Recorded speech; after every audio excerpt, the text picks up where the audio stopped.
बिस्मिल्लाहिर्रहमानिर्रहीम। So dear students, हम second lecture introduction of vectors के ऊपर दे रहे हैं और हम पीछे से बेसिक्स ऑफ वेक्टर्स में देख चुके थे डॉट प्रोडक्ट और cross product of the vector, लेकिन उसमें हमने जस्ट टू वेक्टर्स को कंसिडर किया था। तो अभी हम ऐसे ऑपरेशन देख रहे हैं जिसमें दो से ज़्यादा जो वेक्टर्स हैं वो इन्वॉल्व हैं।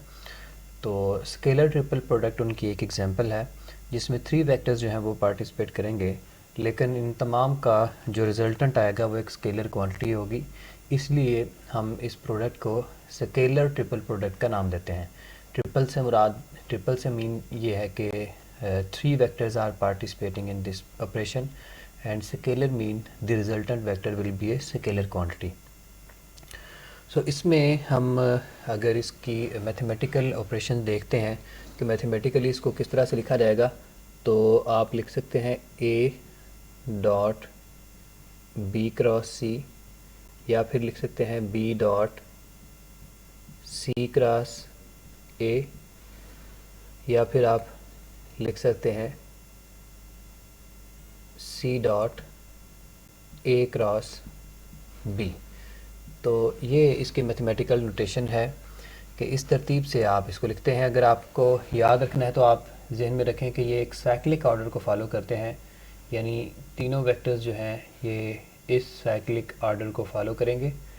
आप ए से शुरू करेंगे तो आप लिखेंगे A dot B cross C, B से शुरू करेंगे तो लिखेंगे B dot C cross A, C से शुरू करेंगे तो लिखेंगे C dot A cross B. तो इसी तरतीब से मैंने इनको लिखा है।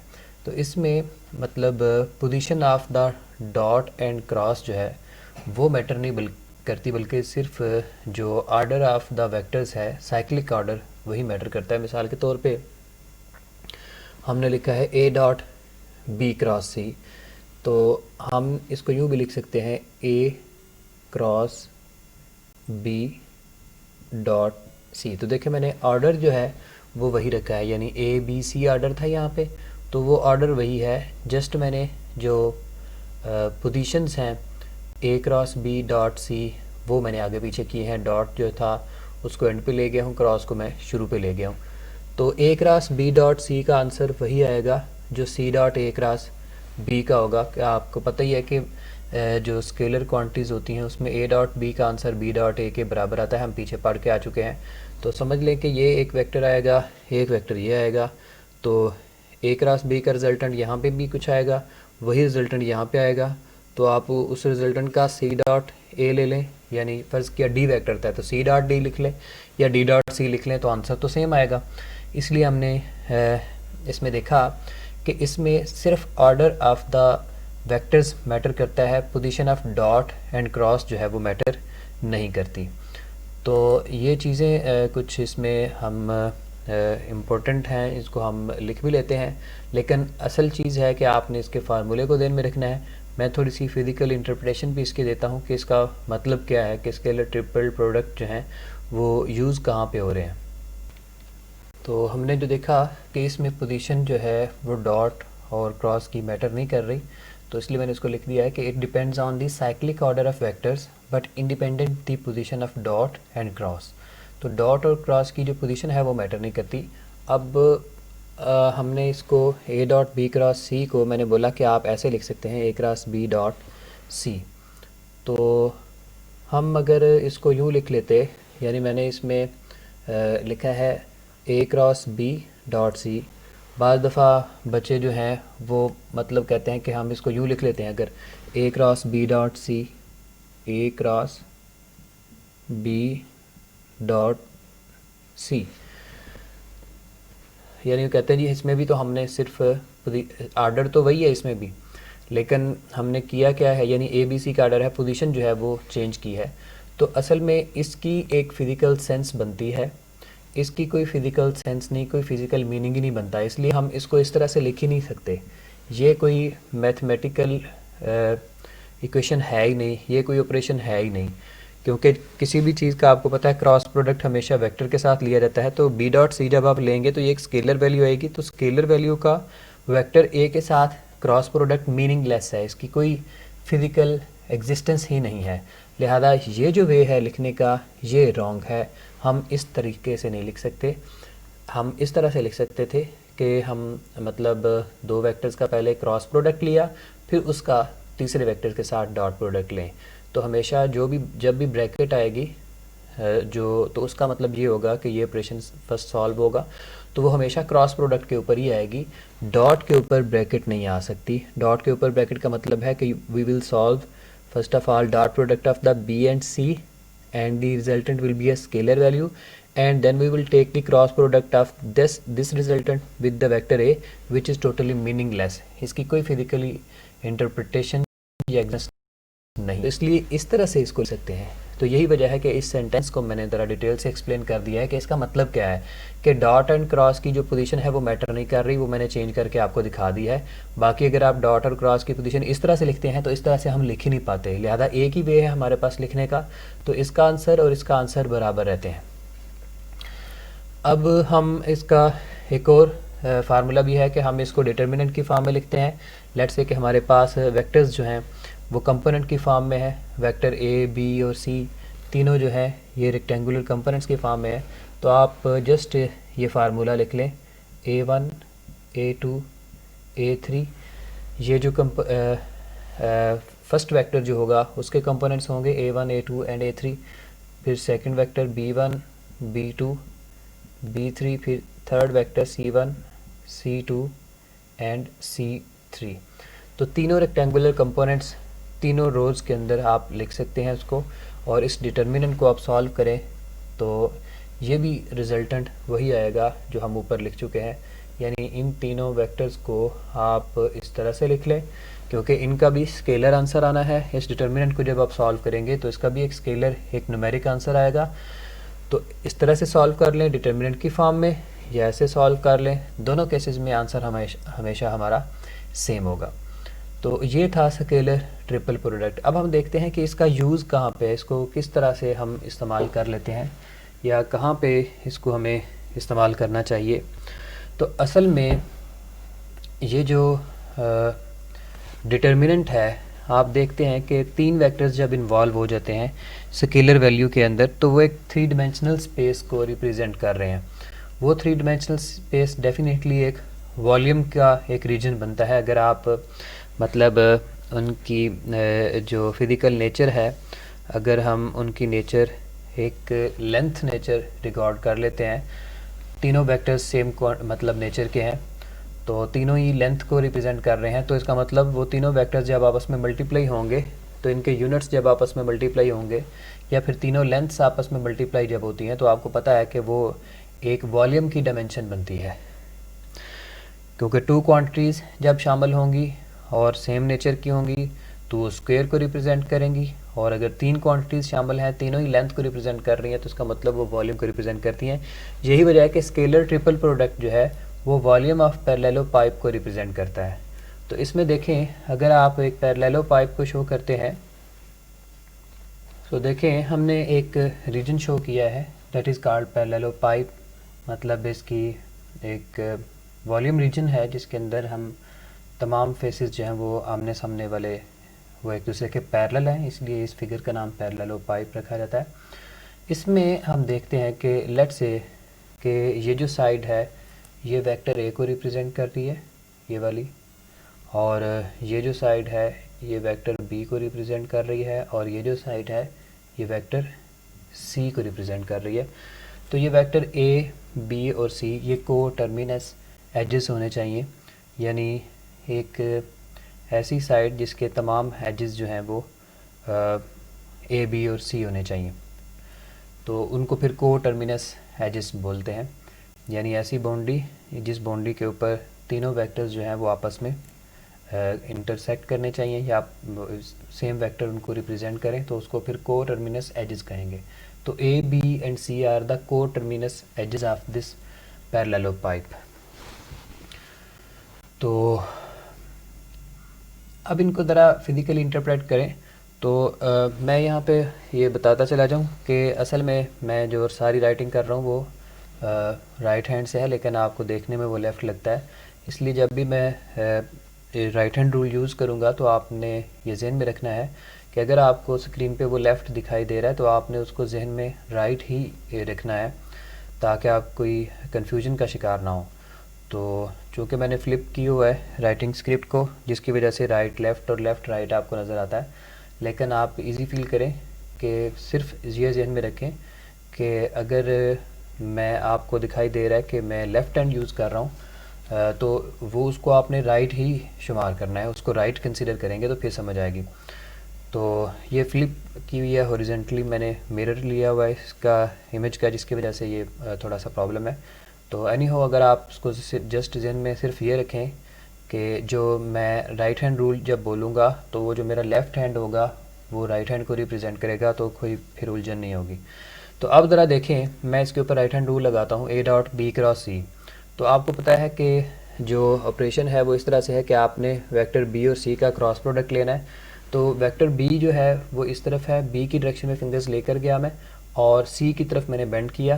तो B को फर्स्टली मैंने अपनी फिंगर्स जो हैं वो पैरेलल की B की डायरेक्शन में, और फिर इन फिंगर्स को बेंड करना है सेकंड वेक्टर की डायरेक्शन में। सेकंड वेक्टर है C, तो B×C, ये आप थोड़ा सा सीख लीजिएगा। मैंने पहले भी क्रॉस प्रोडक्ट में सिखाया आपको कि B×C, ये हमारे पास रिजल्टेंट वेक्टर आया। ये रिजल्टेंट वेक्टर थंब की डायरेक्शन में है, और थंब किस तरफ है, पैरेलल टू A है। तो इसका मतलब क्या हुआ कि आप जब A.A लेंगे तो वो मतलब A.A जो है वो मैक्सिमम वैल्यू देगा अपनी, यानी A.A आपको पता है कि जब दो वेक्टर सेम डायरेक्शन में होते हैं तो उनका मैक्सिमम रिजल्ट आता है। तो ये इस तरह से A.A को रिप्रेजेंट करेगा, जिसकी वजह से एंगल ज़ीरो हो जाएगा, और इसकी जो वॉल्यूम की जो वैल्यू है या दोनों वेक्टर्स की जो आंसर है वो मैक्सिमम वैल्यू आएगी। इसी तरह से अगर आप B.C×A को रिप्रेजेंट करते हैं तो C×A कैसे निकालेंगे, जब आप C की डायरेक्शन में फिंगर्स लेकर गए, देखें C की डायरेक्शन में फिंगर्स है मेरी, और फिर मैंने इनको A की तरफ बेंड किया, तो जो रिजल्टेंट वेक्टर है जो थंब है वो B की डायरेक्शन में है। तो इसका मतलब C और A का जो रिजल्टेंट है वो B के पैरेलल है, तो B.B दोबारा फिर दोनों पैरेलल वेक्टर हो जाएंगे। तो इसका मतलब ये तमाम वेक्टर्स जो हैं ये अपनी मैक्सिमम वैल्यूज़ दे रहे हैं, ये तमाम ऑपरेशंस जो हैं, सॉरी, ये तमाम टर्म्स अपनी मैक्सिमम वैल्यूज़ दे रहे हैं, और ये रिप्रेजेंट किसको कर रही हैं, ये साइड ऑफ ए पैरेललोपाइप को रिप्रेजेंट कर रही हैं। तो चाहे आप A से शुरू कर लें इसको सॉल्व करना, तब भी आंसर वही आना है, B से शुरू कर लें, C से शुरू कर लें, तो आंसर न्यूमेरिक वैल्यू पे कोई फ़र्क नहीं पड़ता। तो ये इसकी फ़िज़िकल इंटरप्रिटेशन थी कि जो पैरेललोपाइप है वो स्केलर ट्रिपल प्रोडक्ट को शो करता है। वॉल्यूम ऑफ द पैरेललोपाइप, मैंने पहले बोला था कि स्केलर वैल्यूज़ के अंदर अगर 3 वेक्टर्स इन्वॉल्व हैं तो इसका मतलब हमारे पास रिजल्टेंट वैल्यू जो आएगी वो एक ऐसी वैल्यू होएगी जिसके अंदर जो स्पेस है वो इन्वॉल्व है, यानी 3 डिमेंशनल जो रीजन है वो इन्वॉल्व होगा। अगर हम लेंथ को जो है वो कंसिडर कर रहे हैं, अगर इलेक्ट्रिक फील्ड है, कोई मैग्नेटिक फील्ड है, तो फिर समझ लें इलेक्ट्रिक फील्ड का क्यूब बनेगा, इलेक्ट्रिक फील्ड का एक वॉल्यूम बनेगा। अगर मैग्नेटिक फील्ड है तो मैग्नेटिक फील्ड का एक वॉल्यूम बनेगा, ठीक है। और अगर हम सिंपली हम डायमेंशंस ले रहे हैं लेंथ की, तो फिर वो एक वॉल्यूम बनेगा एक पार्टिकुलर रीजन का, जिसको हमने पैरेललोपाइप का नाम दिया। इसी तरह से वॉल्यूम ऑफ टेट्राहेड्रन, उसको भी हम लिखते हैं, और वॉल्यूम ऑफ टेट्राहेड्रन के लिए जस्ट आपको यही फार्मूला यूज़ करना है, लेकिन चूँकि टेट्राहेड्रन एक स्मॉल फिगर है तो अगर आप वॉल्यूम ऑफ पैरेललोपाइप को 6 से डिवाइड कर दें तो वो वॉल्यूम ऑफ टेट्राहेड्रन को रिप्रेजेंट करेगा। तो ये पहले ये जो मैंने डिटर्मिनेंट लिखा हुआ था ये वॉल्यूम ऑफ पैरेललोपाइप को रिप्रेजेंट कर रहा था। अगर मैं इसे 6 से डिवाइड कर देता हूँ तो अब ये बन जाएगा वॉल्यूम ऑफ टेट्राहेड्रन।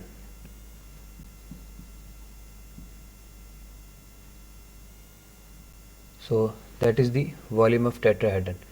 तो अगर आपको क्वेश्चन में टेट्राहेड्रन वॉल्यूम के बारे में पूछा जाता है तो जस्ट आपने 1/6 ऑफ दिस डिटर्मिनेंट कर लेना है, तो that will be the volume of tetrahedron.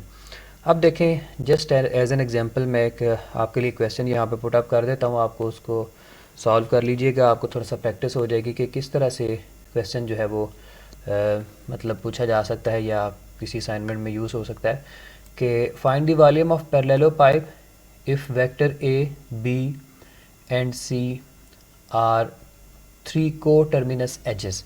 तो ये कंडीशन ज़रूरी है कि वेक्टर A, B और C जो हैं ये अगर को टर्मिनस एजेस हैं तो फिर ही आप इस फार्मूले को रिप्रेजेंट कर सकते हैं, ठीक है। अदरवाइज़ फिर हमारे लिए ये पॉसिबल नहीं है कि हम इस फार्मूले को यूज़ कर सकें। तो वेक्टर ए लेट से गिवन है, मैं इस क्वेश्चन को लिख देता हूँ। सो एग्जाम्पल की मैंने स्टेटमेंट लिख दिया है, find the volume of parallelepiped if a is equal to 3i plus 7j plus 5k, b is equal to 3i plus 7j minus 3k and c is equal to 7i minus 5j minus 3k are the three coterminous edges. तो आपने just इसको a1 a2 a3, इसको b1 b2 b3, इसको c1 c2 c3 लेके determinant की form में लिख के डिटर्मिनेंट को सॉल्व कर लेना है। तो रो एक्सपेंशन से उसको सॉल्व कर लें तो हमारे पास जो रिज़ल्ट आएगा वो वॉल्यूम होगा पैरेललोपाइप का। याद रखें कि अगर वेक्टर ए बी एंड सी को प्लेनर है, यानी एक ही प्लेन के अंदर तीनों वेक्टर्स हैं, तो फिर इनका स्केलर ट्रिपल प्रोडक्ट ज़ीरो होगा।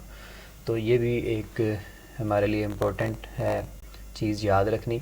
और ये भी याद रखें कि बाज़ दफ़ा जो नोटेशन यूज़ की जाती है स्केलर ट्रिपल प्रोडक्ट के लिए, वो ये नोटेशन भी यूज़ होती है कि कोई मतलब डॉट और क्रॉस जो है उसको शो ऑफ नहीं किया जाता, उसकी पोजीशंस को, ना ही ब्रैकेट्स को, जस्ट आप ये इस तरह से लिख देते हैं, या फिर बाज़ दफ़ा ये ब्रैकेट राउंड ब्रैकेट भी यूज़ कर लेते हैं। तो ये दोनों नोटेशंस भी स्केलर ट्रिपल प्रोडक्ट को रिप्रेजेंट करेंगी। तो फ्यूचर में अगर आप किसी बुक में या फिर किसी क्वेश्चन के अंदर देखते हैं इस तरह की नोटेशन लिखी हुई, तो इसका मतलब भी स्केलर ट्रिपल प्रोडक्ट ही होगा। तो इसके बाद हम देखते हैं जी vector product of three vectors.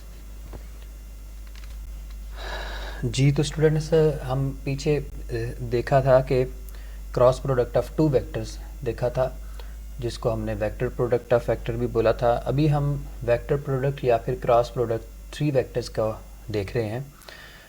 तो इसमें जो हमें चीज़ बहुत ज़्यादा जहन में रखनी है वो दोनों का डिफरेंस है। स्केलर ट्रिपल प्रोडक्ट उसकी नेचुरल क्वांटिटी किस तरह से आ रही है कि वो मैंने बोला था कि एक स्केलर वैल्यू आती है और ऐसी वैल्यू आती है कि जो एक स्पेस को ऑक्यूपाई करती है, वो एक पूरे रीजन को ऑक्यूपाई करती है। क्योंकि डेफिनेटली हमने देखा कि वो वॉल्यूम ऑफ पैरेललोपाइप बना, तो इसका मतलब वो थ्री डिमेंशनली कोई चीज़ जिसको हमने रिप्रेजेंट करना हो तो स्केलर ट्रिपल प्रोडक्ट यूज़ होगा। तो वो उसकी जो फिज़िकल इंटरप्रिटेशन है वो हमारे जहन में होनी चाहिए।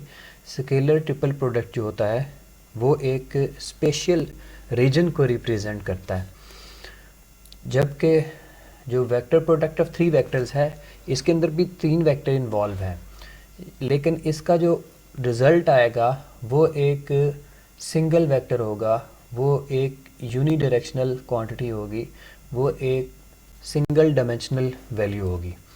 तो ये दोनों में फ़र्क है। दोनों के अंदर ही इन्वॉल्व जो है वो थ्री वेक्टर्स हैं, एक स्पेशल फिनोमिना इन्वॉल्व है, उसमें जो रिज़ल्ट है उसका हमारे पास आंसर जो आता है स्केलर ट्रिपल प्रोडक्ट का, वो एक स्पेस को रिप्रेजेंट करता है।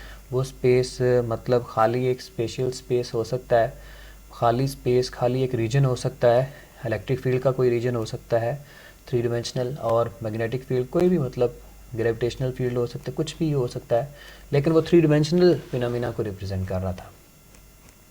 यहाँ पे जो वैल्यू आएगी इसमें भले ही इसमें पहले जो है वो थ्री डिमेंशनल सेटअप या थ्री डिमेंशनल वेक्टर्स इन्वॉल्व हों, लेकिन जो रिजल्टेंट आएगा वो हमेशा यूनी डायरेक्शनल होगा, वो एक सिंगल डायमेंशन के लॉन्ग फिज़िकल क्वांटिटी को रिप्रेजेंट करेगा। तो ये दोनों में फ़िज़िकल डिफरेंस था। इसमें जो हमारे पास आंसर आएगा वो एक वेक्टर क्वांटिटी होगी, और वेक्टर आपको पता है कि पहले ही अगर वेक्टर हमेशा सिंगल वैल्यू, बेशक ऑपरेशन के अंदर 5 वेक्टर्स भी इन्वॉल्व क्यों ना हो, एंड पे आंसर एक वेक्टर क्वांटिटी आएगी, तो वेक्टर हमेशा होता ही यूनी डायरेक्शनल है, तो इसलिए मैंने इसको यूनी डायरेक्शनल बोला। अब देखें ए क्रॉस बी क्रॉस सी को शॉर्ट फॉर्म में इसका जो मेन चीज़ है वो हमने फार्मूला याद रखना है। तो फार्मूला याद रखने का तरीका ही है, वैसे मैं थोड़ा सा इसको फिज़िकली इंटरप्रेट भी कर दूंगा कि हम इसको, इस फार्मूले को यूँ लिख लेते हैं, A cross B cross C is equal to, जो ब्रैकेट के अंदर वेक्टर्स हैं उनको पहले लिख ले, बी माइनस सी की फॉर्म में इस तरह से, और यहाँ पे ब्रैकेट लगा लें। तो देखें यहाँ पे b लिख दिया गया है, तो बाकी जो दो वेक्टर है उनका डॉट प्रोडक्ट ले लें, यानी a dot C into B, फिर माइनस यहाँ पे c हमने लिख लिया, तो बाकी जो दो वेक्टर है वो है a डॉट बी। तो ये इसका अल्टरनेट वे है। हम ये फार्मूला बहुत सारी जगहों पे आगे यूज़ करेंगे, इसलिए इसको याद रखिएगा। ये आइडेंटिटीज़ कहलाती हैं या फार्मूले कहलाते हैं। तो इन आइडेंटिटीज़ ने ही हमारी हेल्प करनी है नेक्स्ट में, तो इसलिए इनको ज़रूरी है याद रखना कि A cross B cross C हम लिख रहे हैं a dot C into B minus a dot B into C. तो इसको याद रखने का तरीका या लिखने का तरीका मैंने थोड़ा सा समझा दिया है। तो अब वेक्टर ट्रिपल प्रोडक्ट में हम एक छोटी सी एग्जांपल देखते हैं कि जिसमें देखें अगर हमारे पास दो वेक्टर्स खाली इन्वॉल्व हैं, उनके ऊपर ये ऑपरेशन हो रहा है। मिसाल के तौर पे देखें a cross b cross a है, यानी इसमें तो तीसरा वेक्टर c था, लेकिन इसमें तीसरा वेक्टर खुद दोबारा फिर क्या है, a ही है। तो a cross b cross a का जो ऑपरेशन होगा वो बराबर होगा a cross b cross a के। ये दोनों वैल्यूज़ आपस में सिमिलर होती हैं।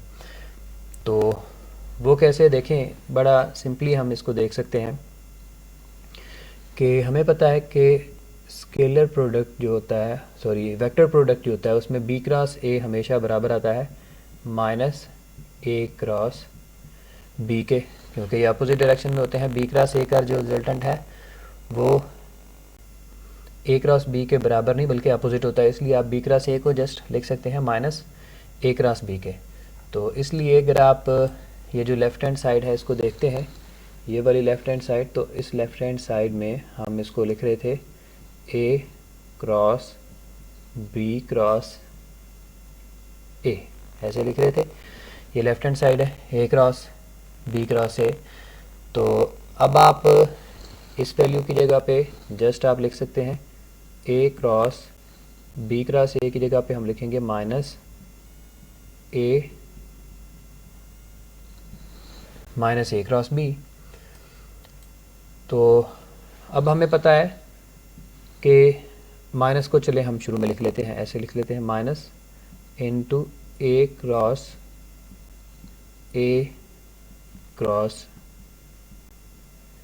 b। अब क्रॉस प्रोडक्ट में जब भी ऑर्डर चेंज करते हैं, यानी लेट्स से कि हमारे पास p और q दो वेक्टर हैं, तो p क्रॉस q बराबर आता है माइनस q क्रॉस p के। तो इस तरह से ये हमारे पास दो वेक्टर है ना, एक वेक्टर है a और दूसरा वेक्टर है a क्रॉस b। तो इनका ऑर्डर अगर रिवर्स करते हैं आप, क्या मतलब रिवर्स करते हैं कि इसको पहले लिखा हुआ था ये बाद में लिखा है, इसको पहले लिख दें आप, ये पहले लिखा है ये बाद में, तो जो बाद वाला है इसको पहले लिखूँ अगर, यानी a क्रॉस b, यानी जिस तरह ये था p क्रॉस q था, q को हमने पहले लिखा p को बाद में लिखा, तो माइनस साइन आएगा। तो इसलिए अगर a क्रॉस b को मैं पहले लिखता हूँ और वेक्टर a को बाद में लिखता हूँ, तो यहाँ पे दोबारा फिर माइनस साइन आएगा क्योंकि हमने ऑर्डर चेंज किया है। तो माइनस माइनस प्लस हो जाएगा, तो ये आ जाएगा a cross b cross a। तो ये देखें, ये मैंने फार्मूले में ये चीज़ लिखी थी कि अगर हम तीन वेक्टर्स हैं उसमें से दो एक जैसे हैं, a cross b cross a है, तो जो ब्रैकेट्स हैं पहले दो पे डाल दें या आखिरी दो पे डाल दें, आंसर सेम रहेगा, यानी a cross b cross a बराबर रहता है। ठीक है, कि a cross b into cross a। तो ये इसका प्रूफ भी था थोड़ा छोटा सा। अच्छा, अब देखें ज़रा, हम बात कर रहे थे vector product of three vectors की, उसमें बाय चांस ये एक छोटा सा फार्मूला एक और इन्वॉल्व हो गया। मेन ये फार्मूला इसका ये हमें याद रखना होगा। इसकी अगर फ़िज़िकल इंटरप्रिटेशन हमसे पूछ ली जाती है तो देखें physical interpretation of a cross b cross c क्या बनती है, कि इसमें मैं थोड़ा सा एक्सप्लेन कर देता हूँ। इसको पहले हम शो ऑफ करते हैं। लेट्स से कि हमारे जो डायमेंशनल सिस्टम के अंदर हम इसको, लेट्स से कि ये थ्री डायमेंशनल सिस्टम में ये x डायमेंशन है, ये y डायमेंशन है और ये z डायमेंशन है। तो जी, तो हम देखते हैं कि वेक्टर b जो है, लेट्स से कि x एक्सिस के पैरेलल है, तो ये वेक्टर लेट्स से कि ये वेक्टर b आ गया, और जो वेक्टर c है वो लेट्स से कि एक्स वाई प्लेन के अंदर मौजूद है, y के पैरेलल नहीं है, वरना फिर वो एक सिंपल सा केस हो जाता है। फिर हम एक स्पेशल बात कर रहे हैं कि लेट्स से कि वेक्टर जो है c वेक्टर सी जो है वो कौन सी प्लेन में है जी, ये एक्स वाई प्लेन के अंदर मौजूद है। ये वेक्टर सी है। तो मेरे ख्याल में आप समझ रहे हैं कि जो हॉरिजॉन्टल प्लेन है उसके अंदर ही दोनों वेक्टर मौजूद हैं। वेक्टर बी जो है वो एक्स एक्सिस के पैरेलल है, वेक्टर सी जो है within the plane X Y plane के अंदर है ये भी हॉरिजॉन्टल प्लेन में है और ये भी हॉरिजॉन्टल प्लेन के अंदर ही है। तो बी और सी दोनों हॉरिजॉन्टल प्लेन में है। जब आप इनका क्रॉस प्रोडक्ट लेंगे तो बी की डायरेक्शन में फिंगर्स लेकर जाएंगे, क्योंकि हम इसको एक्सप्लेन कर रहे हैं ना, इसकी फिजिकल इंटरप्रिटेशन ए क्रॉस बी क्रॉस सी की। तो ब्रैकेट में जो वैल्यू होती है उसको पहले सॉल्व किया जाता है। तो बी की डायरेक्शन में फिंगर्स लेकर जाएं, देखें बी की डायरेक्शन में फिंगर्स लेकर गया और फिर मैंने इनको सी की तरफ बेंड किया, तो सी की तरफ बेंड किया तो मेरा जो थंब है वो अपवर्ड है। इसका मतलब हमारा बी क्रॉस सी का जो रिजल्टेंट आएगा वो पैरेलल टू जी एक्सिस आएगा। तो ये हमारा रिजल्टेंट आ जाएगा बी क्रॉस सी। ये रिजल्टेंट कौन सी डायरेक्शन में गया, जी एक्सिस के पैरेलल। तो ये बी क्रॉस सी आ गया। अब लेट्स से कि जो वेक्टर ए है वो वाई जी प्लेन में था। हमें चाहिए था कि हम पहले ही वेक्टर ए को शो कर देते। चलें अब फिर शो कर देते हैं। तो लेट्स से कि that is the vector A, ये वेक्टर ए है। ओके हो गया। यानी वेक्टर बी जो था वो एक्स एक्सिस के पैरेलल है, वेक्टर सी जो है वो within the X Y plane है, और जो वेक्टर ए है वो within the Y Z plane है। ये ज़हन में रखें, वेक्टर सी जो है वो एक्स वाई प्लेन में है, जबकि वेक्टर ए जो है वो वाई और जी की प्लेन में है। तो अब हम देखें हमारे पास बी क्रॉस सी का जो रिजल्टेंट आया है वो ये रिजल्टेंट है, जी के पैरेलल है। अब इन दोनों वेक्टर्स का अगर आप फिर दोबारा क्रॉस प्रोडक्ट लेते हैं, क्योंकि हमारे फार्मूले में लिखा हुआ है ए क्रॉस बी क्रॉस सी, तो ए की डायरेक्शन में फिंगर्स लेकर जाएं और बी क्रॉस सी की तरफ बेंड करें, तो दोबारा फिर आप देख रहे हैं कि जो थंब है वो एक्स वाई प्लेन के अंदर आ जाएगा। इसका मतलब जो रिजल्टेंट वेक्टर है इन तीनों वेक्टर का वो वापस कौन सी प्लेन के अंदर आ रहा है, इसी प्लेन के अंदर वापस आ रहा है, ये एक्स वाई प्लेन के अंदर। तो ये रिजल्टेंट वेक्टर आ रहा है हमारा, लेट्स से कि ये उसकी डायरेक्शन है, ये है ए क्रॉस बी क्रॉस सी। ये रिजल्टेंट वेक्टर आ गया। तो इससे हमें क्या पता चलता है कि जिस प्लेन के अंदर बी और सी होते हैं, इन तीनों वेक्टर का जो रिजल्टेंट वेक्टर आता है वो भी इसी प्लेन के अंदर ही होता है। तो वेक्टर बी और सी हॉरिजॉन्टल प्लेन में थे, तो इन तीनों वेक्टर को हमने ऑपरेट किया, इनका स्केलर ट्रिपल प्रोडक्ट लिया, तो हमारा जो तीसरा वेक्टर आया वो भी कौन सी प्लेन में आया, वो भी एक्स वाई प्लेन में आया। थोड़ा सा इसको बच्चों समझना शुरू कर दें कि अगर मैं लिखता हूँ ए प्लस बी लिखता हूँ, तो इसका क्या मतलब होगा कि वेक्टर ए और बी दोनों वेक्टर्स को आप ऐड करें, तो अगर ए और बी दोनों वेक्टर्स जो हैं ये हॉरिजॉन्टल प्लेन में है, तो ए प्लस बी का आंसर भी हॉरिजॉन्टल प्लेन में ही रहता है। इसी तरह से अगर ए माइनस बी लिखता हूँ, तो अगर हमारे वेक्टर ए और बी हॉरिजॉन्टल प्लेन में है तो ए माइनस बी का आंसर भी हॉरिजॉन्टल प्लेन में ही रहता है। यानी एडिशन और सब्ट्रैक्शन से प्लेन में चेंज नहीं आता। तो इसलिए हम जब इसका फार्मूला लिख रहे हैं तो आपको फार्मूला देखते ही समझ आ जाना चाहिए था कि रिजल्टेंट वेक्टर जो है बी माइनस सी, यानी बी और सी की प्लेन में आएगा, क्योंकि ये तो स्केलर वैल्यू है ना, कोई नंबर है। यानी फर्स्ट क्या, ये 2b है और ये 3c है, तो 2b माइनस 3c से मुराद है कि resultant vector will be in the B and C plane. बात समझ गए ना। तो ये चीज़ें छोटी छोटी अब आपको जहन में बिठानी है, तो फिर ये बात बनेगी कि किस तरह से किसी वेक्टर को रिप्रेजेंट किया जाता है। अब हम देखते हैं कि रेगुलर लाइफ के अंदर वेक्टर ट्रिपल प्रोडक्ट की एग्जांपल्स क्या हैं, तो उनको देख लें। वेक्टर ट्रिपल प्रोडक्ट जो है वो जी बच्चों, एग्जांपल में हम सबसे जो फिट एग्जांपल है वेक्टर ट्रिपल प्रोडक्ट की, वो हम एंगुलर मोमेंटम की एग्जांपल देख सकते हैं, या फिर हम एंगुलर एक्सेलेरेशन की एग्जांपल भी देख सकते हैं। तो लेट्स से कि अगर आप एग्जांपल देखते हैं एंगुलर मोमेंटम की, तो एंगुलर मोमेंटम बराबर होता है आर क्रॉस पी के। तो हम इसको लिख लेते हैं आर क्रॉस पी। तो हम इसको यूँ लिख लेते हैं, ये तो दो वेक्टर का क्रॉस प्रोडक्ट आएगा ना, तो आप इसको यूँ लिख लेते हैं आर क्रॉस पी, पी को आप एम वी लिख लें, एम इंटू वी। फिर आप लिख सकते हैं आर क्रॉस एम वी जो है, फर्दर आपको पता है कि वी जो होता है इसका रिलेशन है एंगुलर वेलोसिटी के साथ, और ये बराबर होता है ओमेगा क्रॉस आर के, तो आप इसको लिख सकते हैं ओमेगा क्रॉस आर। तो ये देखें, ये हमारे पास थ्री वेक्टर्स का क्रॉस प्रोडक्ट आ गया। एम तो स्केलर है, तो ओमेगा क्रॉस आर, इसको आप, ये भी एक वेक्टर है, ये भी एक वेक्टर है, ये भी एक वेक्टर है, तो रिजल्टेंट वेक्टर जो होगा वो हम पहले भी बात कर चुके हैं कि इस फार्मूले से पता चलता है जो ब्रैकेट के अंदर दो वेक्टर्स हैं उन्हीं की प्लेन में होगा, तो ओमेगा और आर की प्लेन के अंदर एल जो है वो एग्जिस्ट करेगा। तो ये एग्जांपल थी वेक्टर ट्रिपल प्रोडक्ट की, आप इसको शो ऑफ कर सकते हैं, ड्रॉ कर सकते हैं। इसी तरह से हम अल्फ़ा को लिखते हैं कि अल्फ़ा बराबर है ओमेगा क्रॉस आर के, ये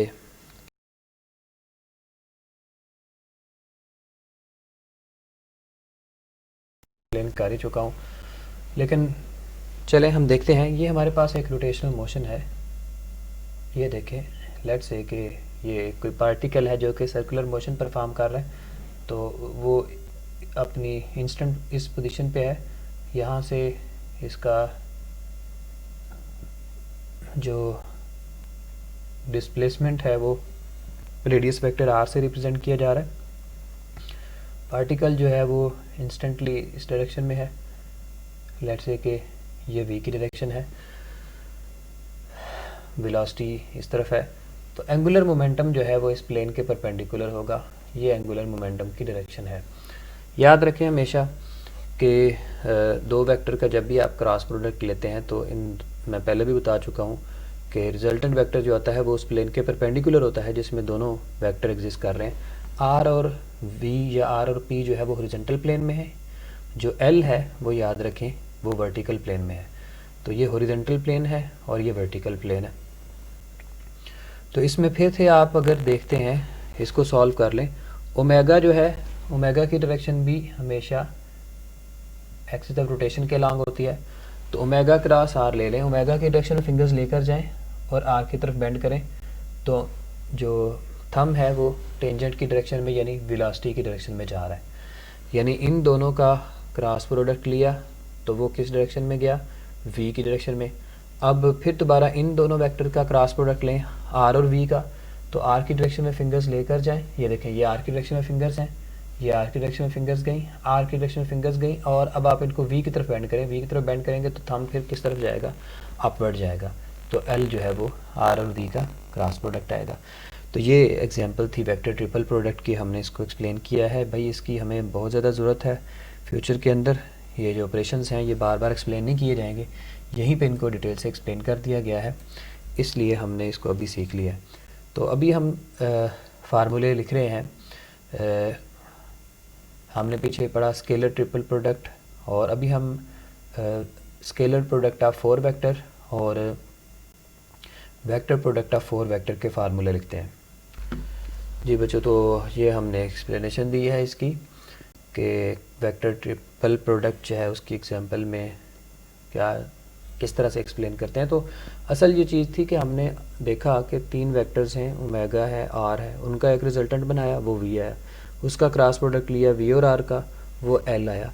तो लेकिन हम देख रहे हैं कि एक सिंगल डायमेंशनल क्वांटिटी निकली है। असल चीज़ ये थी जो हमने शुरू में एक्सप्लेन की थी ना बात, कि अगर स्केलर ट्रिपल प्रोडक्ट होता तो उसमें जो रिजल्टेंट वेक्टर आता, ये सॉरी रिजल्टेंट वैल्यू आती, वेक्टर तो नहीं वहाँ पे आता ना, वहाँ पे स्केलर वैल्यू, तो रिजल्टेंट जो वैल्यू आती वो एक थ्री डायमेंशनल स्पेस को रिप्रेजेंट करती, लेकिन यहाँ पे एक वन डायमेंशनल क्वांटिटी आती है, वेक्टर जो है वो यूनी डायरेक्शनल होता है, वन डायमेंशनल फिजिकल क्वांटिटी को रिप्रेजेंट करता है। तो ये दोनों में फ़र्क था। वेक्टर ट्रिपल प्रोडक्ट का आंसर एक सिंगल डायमेंशनल वैल्यू आती है, जबकि स्केलर ट्रिपल प्रोडक्ट का जो आंसर है वो एक थ्री डायमेंशनल स्पेस आती है। तो ये फिगर फिर से देख ले, शायद इमेज ब्लर हो गया होगा, तो इसको देख लीजिएगा। बहरहाल हम आगे बढ़े चलते हैं। फोर वेक्टर जिसमें ऑपरेशन में इन्वॉल्व हैं, वेक्टर प्रोडक्ट ऑफ 4 वेक्टर्स और स्केलर प्रोडक्ट ऑफ 4 वेक्टर्स। सो बच्चों आपने ये फार्मूला याद रखना है स्केलर प्रोडक्ट ऑफ 4 वेक्टर्स का, जिसमें देखें एक्चुअली 2 वेक्टर्स इन्वॉल्व हैं पहले ब्रैकेट के अंदर, फिर 2 वेक्टर्स इन्वॉल्व हैं, इनका पहले क्रॉस प्रोडक्ट एग्जिस्ट कर रहा है, इन दोनों का एक रिजल्टेंट वेक्टर आएगा, इसका भी एक रिजल्टेंट वेक्टर आएगा, उनका डॉट प्रोडक्ट लेंगे तो वो एक स्केलर वैल्यू आएगी। तो असल में आप देखें कि ये एक वेक्टर क्वांटिटी है, ये भी एक वेक्टर क्वांटिटी है, तो ये एक 2 डायमेंशनल फिनोमेना होगा जो रिजल्टेंट वेक्टर हमारे पास आएगा ना, क्योंकि एक्चुअली अगर आप देखें तो इसमें 2 वेक्टर जो है उनका डॉट प्रोडक्ट लिया जा रहा है। तो आपको पता है कि 2 वेक्टर का जो डॉट प्रोडक्ट होता है उसके अंदर फिर 2 डायमेंशनल ज्योमेट्री जो है वो इन्वॉल्व होती है। तो इसमें मतलब ज़रूरी नहीं है कि 2 डायमेंशनल ज्योमेट्री ही इन्वॉल्व हो, डिफरेंट मतलब फिनोमेना जो हो सकते हैं उनको ये एक्सप्लेन कर सकता है। तो बहरहाल ये इसका फार्मूला है। फार्मूले को याद रखने का आसान तरीका है कि पहले आपने डॉट प्रोडक्ट लेना है फर्स्ट वेक्टर का फर्स्ट के साथ, सेकंड का सेकंड के साथ, यानी a dot C into B dot D, ये एक टर्म आ जाएगी। फिर आपने फर्स्ट वेक्टर का सेकंड के साथ तो सेकंड का फर्स्ट के साथ डॉट प्रोडक्ट लेना, यानी a dot D into B dot C minus के साइन के साथ। तो ये फार्मूला है, इसको आपने ये जो डायरेक्ट इसकी कोई फिज़िकल इंटरप्रिटेशन जो है वो तो इन्वॉल्व नहीं है, लेकिन ये डिफरेंट ऑपरेशंस को सिंप्लीफाई करने में हमारे हेल्प करता है, इसलिए हम इस फार्मूले को देख रहे हैं। इसके बाद देखें वेक्टर प्रोडक्ट ऑफ 4 वेक्टर्स जी। तो इसका फार्मूला देखें A cross B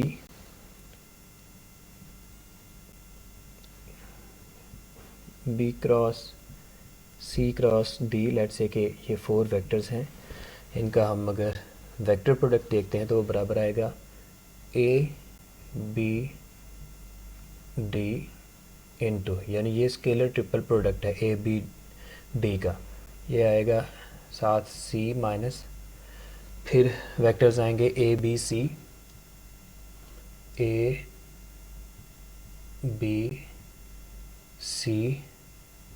into D. तो ये देखें जी, आप अगर गौर करें तो जो सेकंड वाली ब्रैकेट थी यानी फर्स्ट वाली को छोड़ के, तो रिजल्टेंट वेक्टर इसकी प्लेन के अंदर आया है, यानी सी माइनस, क्योंकि ये तो स्केलर वैल्यू होगी, ये सारा एक नंबर आएगा, ये भी सारा एक नंबर ही आएगा। तो लेकिन जो रिजल्टेंट वेक्टर आएगा वो जब आएगा तो सी और डी प्लेन उसके अंदर इन्वॉल्व है, तो सी और डी यानी इस प्लेन के अंदर आएगा। तो आप इसको याद रखेंगे इस फार्मूले को भी। तो ज़रूरी नहीं है कि सी और डी की प्लेन के अंदर आए वेक्टर, क्योंकि असल में ये दोनों प्लेन्स के अंदर एग्जिस्ट करता है, यानी ये ऐसा वेक्टर है जहाँ पे दोनों प्लेन इंटरसेक्ट करते हैं सी और डी के और ए और बी के, तो वहाँ पे ये वेक्टर मौजूद होता है। इसलिए ये सी डी की प्लेन के अंदर भी लिखा जा सकता है और इसको ए बी की प्लेन के अंदर भी लिखा जा सकता है। तो सेकंड ऑप्शन भी ठीक है अगर आप इसको ऐसे लिख लेते हैं जी बच्चों। तो ये दोनों तरह से ही इसका फार्मूला है, या आप इसको ऐसे लिखेंगे या फिर आप उसको ऐसे लिखेंगे। ऐसे लिखेंगे तो इसका मतलब है कि रिजल्टेंट वेक्टर जो है वो आप सी डी के अंदर लोकेट कर रहे हैं, ऐसे लिखेंगे तो मतलब है बी ए के अंदर लोकेट कर रहे हैं या ए बी प्लेन के अंदर लोकेट कर रहे हैं। तो ऐसा मुमकिन है, मैं आपको थोड़ा सा इसको एक्सप्लेन कर देता हूँ कि ये कैसे मतलब पॉसिबल है कि ये दोनों प्लेन्स के अंदर रिजल्टेंट वेक्टर मौजूद होगा। तो देखें, लेट्स से कि हम एक प्लेन ड्रॉ करते हैं जिसमें ए और बी उसकी साइड्स को रिप्रेजेंट कर रहे हैं। लेट्स से कि ये हमारे पास आ गया एक प्लेन, इसमें ये वेक्टर ए है और ये वेक्टर लेट्स से कि बी है। तो ये एक प्लेन है वर्टिकल प्लेन, इसके अंदर वेक्टर ए और बी अपनी पोजीशन को रिप्रेजेंट कर रहे हैं। लेट्स से कि हमारे पास एक और प्लेन है, वो हॉरिजॉन्टल प्लेन है, ये एक हॉरिजॉन्टल प्लेन है, इस तरह से। चले मैं इसको शो कर देता हूँ।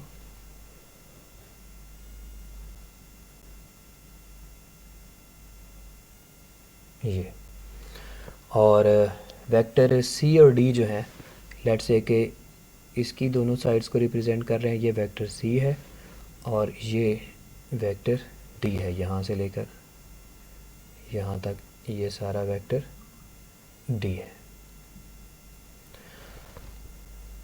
तो अब आप देखें कि ये दोनों प्लेन यहाँ पे इंटरसेक्ट कर रहे हैं, जहाँ पे वो ये पोजीशन है ये वाली, ये यहाँ पे ये दोनों वेक्टर्स जो हैं दोनों जो हैं प्लेन्स जो हैं वो आपस में इंटरसेक्ट कर रहे हैं। तो इनकी इंटरसेक्टिंग पोजीशंस के ऊपर एक जो लाइन आएगी वो हमारे रिजल्टेंट वेक्टर को रिप्रेजेंट करेगी।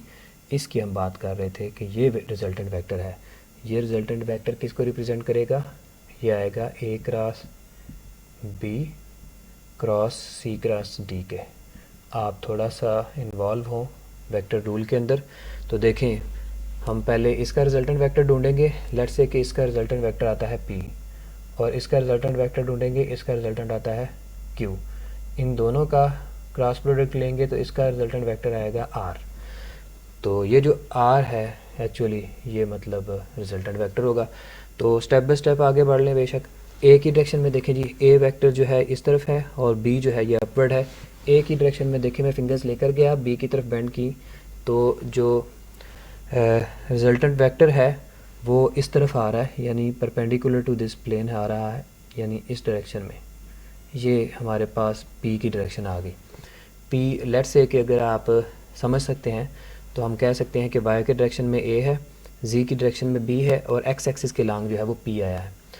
तो अब देखते हैं c और d का रिजल्टेंट वेक्टर जो है वो किसकी डायरेक्शन में जा रहा है।